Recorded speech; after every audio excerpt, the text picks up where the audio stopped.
Well Jai Hind everyone, welcome to super series English. This is Ruchir your English mentor. Students, आज हम सीखने जा रहे हैं एक बहुत इंपॉर्टेंट ग्रामर कॉन्सेप्ट। आप लोगों ने सुना होगा, कई बार हमारे पास पेपर में आते हैं हम इस सेंटेंसेस इस तरह के, जैसे इफ के साथ के यूज कंडीशनल सेंटेंसेस में आते हैं।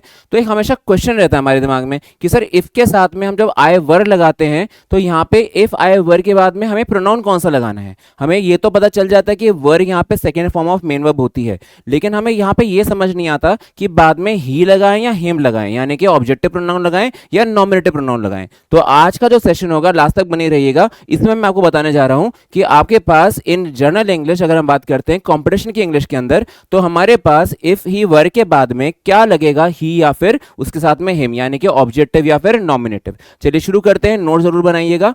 सबसे पहली बात रूल जानते हैं। रूल इस प्रकार से हमारे को बताता है कि अगर आपके पास इफ ही वर्ड से इमेजिनेशन हो रही है, यानी कि आपने फर्स्ट कंडीशन सेंटेंस बोला है, देन हमें वहां पे सब्जेक्टिव केस लगाना चाहिए। That means in this case अगर मैं आंसर की बात करूं स्टूडेंट्स, तो आपको आंसर लगाते हुए ध्यान देना है कि यहां पे आपके पास फिल इन द ब्लैंक में आपको ही पे क्लिक करना है, आपको हिम पे क्लिक नहीं करना है। ठीक है, रिमेंबर दिस रूल। आपको ही पे क्लिक करना है, him is an error in this case, क्योंकि हमें क्या चाहिए होता है, सब्जेक्टिव केस चाहिए होता है। ये ध्यान रखिएगा, यहाँ पे ही कल्पना कर रहा है सब्जेक्ट होने की, तो यहाँ पे अगर कल्पना सब्जेक्ट होने की जाती है तो इस वजह से हमें वहां पे सब्जेक्टिव केस लगाना पड़ता है, यानी कि हमें वहां पे नॉमिनेटिव प्रोनाउन लगाना पड़ता है। ठीक है, इस बारे में कुछ प्रैक्टिस करते हैं थोड़ी सी, देखिए जरा ध्यान से।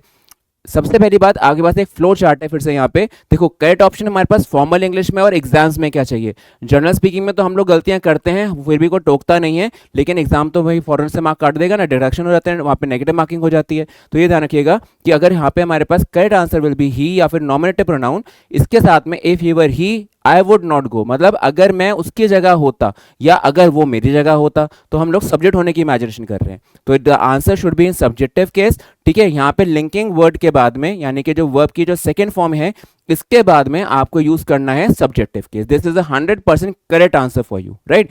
अब इसके आगे अगर हम बढ़ते हैं तो कुछ एग्जाम्पल प्रैक्टिस की बात करते हैं। देखिए, जैसे एग्जाम्पल आपके पास है, इफ आई वर, ठीक है, ब्लैंक, फिर बोलते हैं आई वर ही। अब देखो यहाँ पे ऑप्शन में क्या दिया मैंने, आई वर ही का इस्तेमाल, हिम गलत होता। फिर if she were I, she would understand. फिर आगे सेंटेंस आया, इफ दे वर, फिर से देखिए यहाँ पे, if they were we, they would protest. ठीक है, तो यहाँ पे आपके पास सब्जेक्टिव केस आ रहे हैं। चलो आपके लिए क्वेश्चन छोड़ रहा हूं, मुझे बताइएगा क्या आंसर होना चाहिए कमेंट बॉक्स में। शी वुड अग्री वाले सेंटेंस ध्यान से पढ़िएगा। ठीक है, अब देखो, give your correct answer in the comment box. Spotting error है, if he were her, she would give या शी वुड अग्री। अब बताइए क्या लगता है, क्या कोई एरर है? Answer in the comment box. And अगली वीडियो के लिए स्टे ट्यून्ड विद मी। जय हिंद, जय भारत।